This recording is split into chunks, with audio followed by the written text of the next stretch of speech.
Welcome back to a Family Affair Faith Edition. This is part two of our grief discussion. We tried to do it in one part, but it was so much information, and my guest had so much information and wanted to help people. So we decided to do a part two, and this is part two. And I'm just going to dive right in because we're ready. All right. And one thing I want to talk about is they said there's 5 stages, or some of the stages of grief, which is denial, anger, bargaining, depression, and acceptance. Okay. And for me, I think one thing that got me, I think Sister Miss Roslyn said that when her mom passed, when she had the grief, she just kept going. And that's what happened to me in 2019, May. Mom passed end of May. I had to do summer camp, kids camp from 7 to 7 every day. I dove right into it, okay? And so I didn't have time to even process anything. And I remember someone telling me, and this goes back to, now I'm gonna tell you this, I was all of them at the same time. Acceptance, I wasn't quite there yet. But the other 4, I was like, what did I do wrong? What did I do wrong? You know what I'm saying? Depression was already there from previous stuff, you know what I'm saying? And the anger, it never left, okay? And denial, I'm still in denial, okay?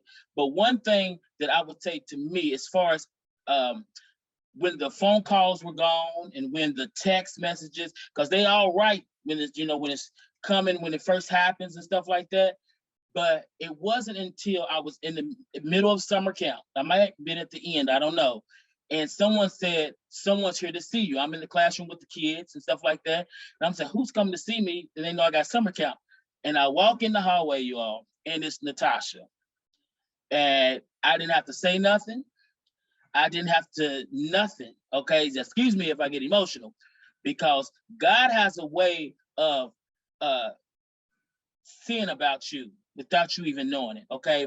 I didn't have to say anything to Natasha. I just broke down crying because she's a sister to me that we go back 20-something years, okay? So she's my sister, she said, and I knew that her mom had passed, you know what I'm saying? So I know that coming to my mom's funeral would rehash some things, but she thought enough of me. She said, you know what? I didn't come then because I knew everybody would be around you. Okay, she said, I came when the phone calls were gone, when the text messages slowed down, and I looked at her and she knew I hadn't been grieving properly. She said, listen, grievance doesn't have a timeline. She said, it's been 2 years, for me. And when she said that, it made it okay for me to go ahead and break down, because I knew somebody understood what I was going through. If you haven't lost a parent or whatever, you can't say how you doing because you wouldn't ask that question, okay? That's like asking, how you doing? Are you okay? No, I'm not. And then somebody said one time, do you miss your mama? So I went on in the Sunday school, but in my mind, I lifted up this little lady and set her inside the garbage can and put the lid on top, okay? Because I thought that was the dumbest question that I've ever heard. But then she gets inside the class. She's an older woman. She's known me since I was young, you know what I'm saying? And says, I want to, say happy birthday to my mama. So in my head, I'm like, it was playing tricks on me because you just asked me about my mom, but you want to celebrate your mama, which is no shade, but I felt like you was out of order. You know what I'm saying? That was just one of those questions. Has any of you, and I'm gonna go with Larry, have you experienced one of the stages of grief? And briefly, how did you deal with it? I don't think I definitely experienced all of them. And so I even kind of operate with this on the 7th stage, but there, as we know, there's many stages of grief, but on the 5, I would think I didn't readily understand them at the time that I was experiencing them. But I will say about the point of denial, it was shortly after my mother passed, and I was invited to minister at a church, and I was there preparing for church. And when I walked in, I turned around and there was this woman, and I just knew it was my mother. It was like there was nothing in my head that stopped that thought from coming in, but looked around, I turned around and I saw her, and inside I was like, and then immediately it had to reset myself, and I lost it right there. So, you know, that was the element of, I guess I didn't realize it, but I was in a moment of denial because how would you ever expect to see, you know, your mother when she's passed? So that would be probably my experience that I would say. Right. Kendall, talk to me. Brother James, I mean, depression kind of just set in with me finally. I had been doing so much, and then finally things had stopped, being so busy and everything just stopped. And then I was just like, okay, I don't want to get up out of bed. I don't want to do anything. You know, I did the process of taking care of my mom for 8 years. She was on dialysis. And then with my brother, with his cancer, his treatment, and even I did acting. And so I was actually in a play, the major role, To Kill a Mockingbird, at the time. And when they were saying something was taking turn for him, he was being septic, he actually told the nurse, don't bother him, just let him, because he's got a major role. And so then all of that just started playing back in my head, and it depressed me because I was like, he didn't want me to come, but I had to go. So I'm just telling you, depression is real, and I'm actually in mental health now. I recently moved to a position where I work with outpatient mental health with group therapy. And as we've stated earlier, it's good to talk. It's good to share with people and just let them know, you know, it's okay to let it out and to trust God and move forward. Most definitely. Natasha. I think I spent a lot of time in denial. I would classify my denial a little bit differently as avoidance. I avoided all things that had to do with my mother. I still have a hard time looking at pictures. I have not yet reached that stage where I can go through things and, you know, smile, and, you know, I haven't gotten there. It is still very painful. I live with acceptance, but my acceptance is still tempered by what I wouldn't call it denial, but I would call it disbelief. I tell people all the time, I had never planned on living after my mother died. Like, there was no time that existed after that. And so to, you know, for a long time, I still kept waiting with the Lord, like, okay, so when I'm dying, you coming now, you know, like literally, it was like, cause surely you don't expect me to continue living. And so it's been an adjustment. One of the things that I will say is, whatever your support system is, to use it.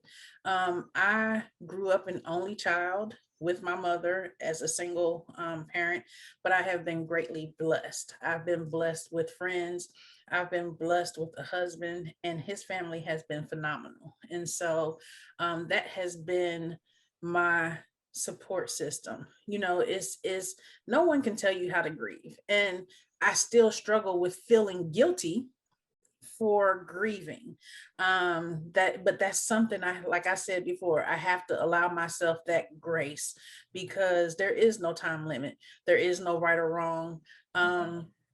There is no should, as we think about it. You know, you should be this and you should be that. Generally speaking, the people who have the concept of should have not experienced any type of you know, loss to a degree where they would understand.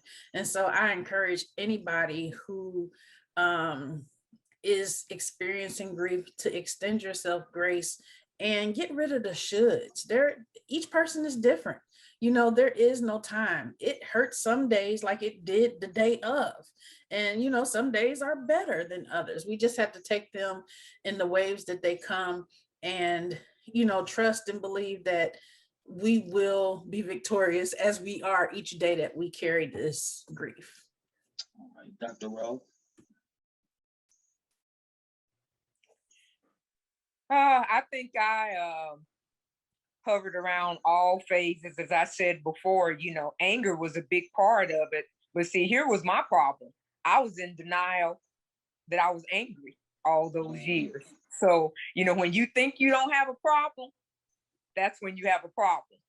And so that inward anger started affecting me physically, mentally, and spiritually. And Mhm. that just led out to flat out depression.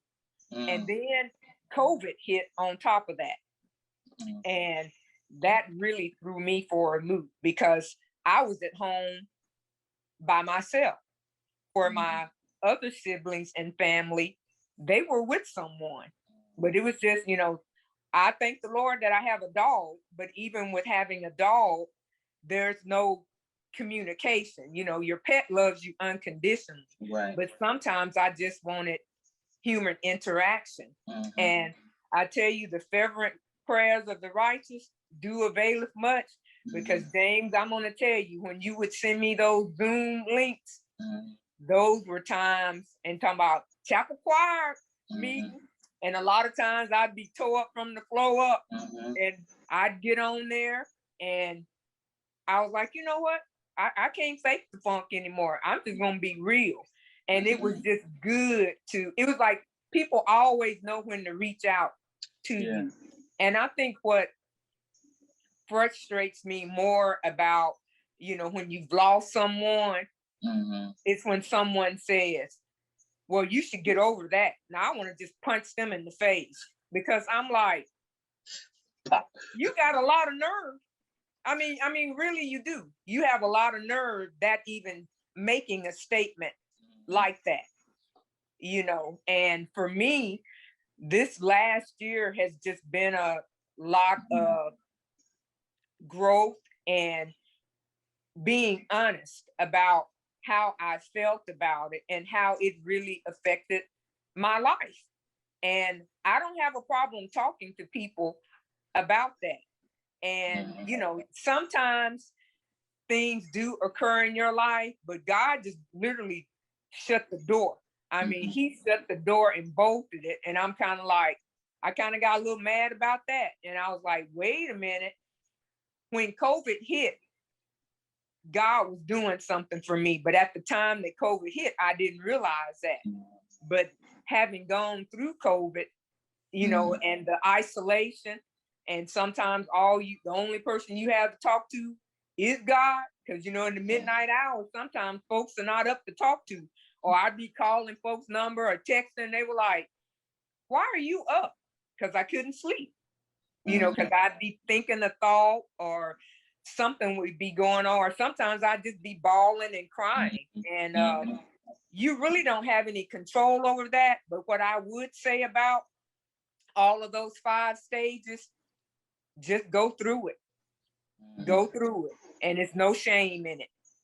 No shame, no shame. Arnett? You know, my mother died in 1993 of ovarian cancer. I was her caregiver. And again, losing it, like you all have said, losing your mother. The only thing that trumped that was losing my daughter. Mhm. Um, I just want to show you guys, this year, because of COVID, my family we've been reaching out to each other, having an occasional Zoom call. Mhm. So this Christmas, one of my nieces had some calendars made. Mhm. That's my mama. Oh. And for every month, there's a picture of, like, on July, there's me. There's a picture of me because that's my birthday, and stuff like that. But this was the Mother's Day picture, and it's the month of May. Mhm. I'm having trouble letting May go. Mhm. And Yeah, it's been since 1993. yeah. There is no timetable. There Mhm. is no deadline Mhm. on grief. Right. Um, I don't handle it the same way Right. because I have had some healing. Some healing has happened over time, but to say that it ever goes away, it Mhm. doesn't. Yeah. I'm an amputee. You just don't see the part that's missing. Mhm. But I walk around every day and there's a song, Mhm. there's a television program, Mhm. There's a commercial. There's a comment Geneva might make that I call her Lala. Lala would have made, Right. because she is only 2 years younger than Angela was when she died. Angela died when she was 27, Mhm. and Geneva is now 25. Mhm.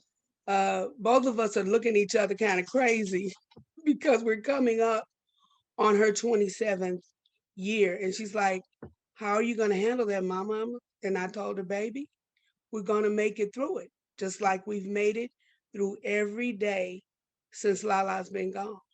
And I would say this also, one thing that is getting me through or whatever, I won't get over it. I will definitely never get over it. And for those who say, get over it, you'll get over it, you don't get over it. I had to come to the conclusion because I asked some friends, I was so angry. They was like, well, my mom passed when I was 9. And I was like, oh, I had my mom 44 years. I had her, God gave her to me for 44 years. Does it hurt or whatever? Yes, all the first hurt. The first Mother's Day, you made an anniversary out of the day that she passed, the day that the funeral was, her birthday. You got about 8 or 9, 10 first that you're gonna go through, and it seems like the first come every year. All the first, they just do a repeat. You know what I'm saying?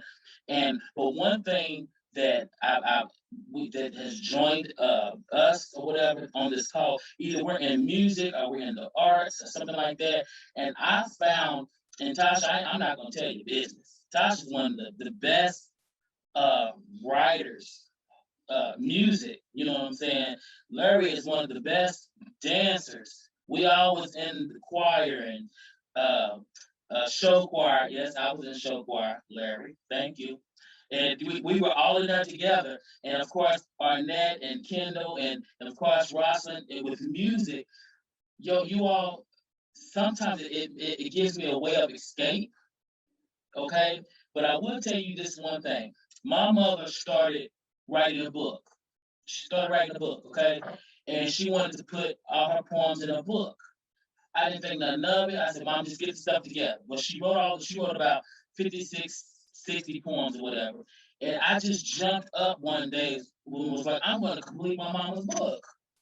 It was only natural. And it wasn't until then that I truly felt like I was on the grieving process. Because I think it was you, Tasha, you said that you could look at no pictures, you couldn't look at nothing. And that was me. I would look at the picture and try to smile, and they say, oh, you got your mama's smile. And I'm like, thank you. Yeah, okay. You know what I'm saying? But God has allowed me in this time, even like Sister Rose said, the quarantine time, this corona time, God shut some things down. You know what I'm saying? And allowed me to just finish her book, which will be out 2 months, but I thank God for that. And Natasha, I'm speaking this into your life. If you all knew Natasha's mama's testimony, I'm not going to tell the story. It'll be another time. But Tasha she is great at what she do. Me and Tasha and Larry, we used to ride together and do our plays and shows. And we did the wigs, we made the costume, the whole 9. I was a lion, he was a tin man, and she was the seamstress. Not Ursuline, who was her name? Eveline, and everything else. We made it happen. You know what I'm saying? But it took it was a village. It was a village. And though we don't talk all the time, you best believe if something pops out, everything stops. And we're there. And so each and one of you, I see that. That's why you're on this call. That's why you're on this discussion, because God puts people in your lives that you don't even know about that is going to help you. Okay, when I first met Arnett, I didn't know her daughter had passed like that. You know what I'm saying? And I act like I know her daughter, but I've never met her daughter in my life. You know what I'm saying? So it definitely takes a village. And Kendall, who is a part of your village briefly that kind of helps you cope?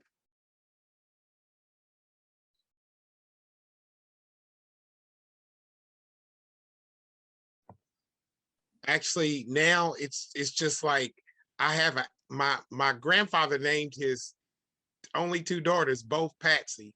So I go to my aunt all the time. She's my support. I go by just when I just want to just get something that my mother would cook. They cook because they were like twins. They were less than 16 months apart. They dressed alike until they were dead. So now it's just like I just go to her, as well as some of my close friends, you know, just they help me. Just a couple of my preacher friends, I open up to them because I was always afraid to open up to anybody because I was thinking they'll see me breaking. But now my cousin, I can call him at any time and say, hey, I just need to hear somebody talk, you know. And James, there's been times I've been able to go to you and just say, hey, you know. So yes, I mean, it's the support of the village, of my church family, just my family in itself, my friends, and especially my coworkers have been a blessing to me. Because I'll tell you, my boss from the funeral home, the week my brother died, we did like 6 funerals. And he would just call me and say, are you okay? Can you keep doing this? Are you all right? If you need a break, but I just kept going. And I mean, they all became my support group. And Dr. Rover, briefly, who's supporting your village?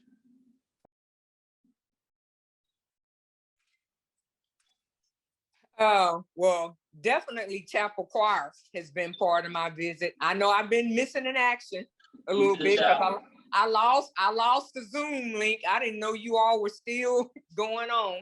But family and friends, you know, I found out that going through this, you know who your ride or die people are. Because some folks will give up on you. You know, it's like when they see that you are not the same that how they think that you should be, people go missing in action. But those that, you know, call you, check on you just to see how you're doing. And sometimes it's not the same people. You know, it's just amazing who God put in your life right at that moment when you need it. Because Mother's Day is always tough for me. And I know, you know, I reached out to you and you sent a shout out to me, James, because we just know. Right. Yeah. I will say this, then I'm gonna throw it to Larry. I say when you're dealing with people that have been through a loss, gauge their energy, okay? Because I was smiling on Mother's Day because I said, you know what? I'm gonna wake up smiling. I don't care what it takes. I'm gonna smile all day long. You all, I made it till I got home, and then somebody gonna say, I'm just checking on you because I know it's hard. I was like, I've been smiling all day long. You know what I'm saying? I'm trying to be happy today. Okay? I said, no, let me smile for once. You know what I'm saying? Because I do know God gets the glory. This is the day the Lord has made. You know what I'm saying? However, don't come to me King James Version all the time either. Okay? Because I'm real. You know what I'm saying? I don't want to hear all the scriptures and stuff like that. They're needed. Don't get me wrong, because I believe in Jesus, the therapist. Don't get me wrong. Okay? But sometimes just say hi. Okay? Brother Larry. So real quick, of course, my family definitely, I would say specifically my brother Alonzo, definitely part of my group, my village. My best friend, of course, Kiana, as you all know, has been there. James Stowe was actually there with me when my mother passed.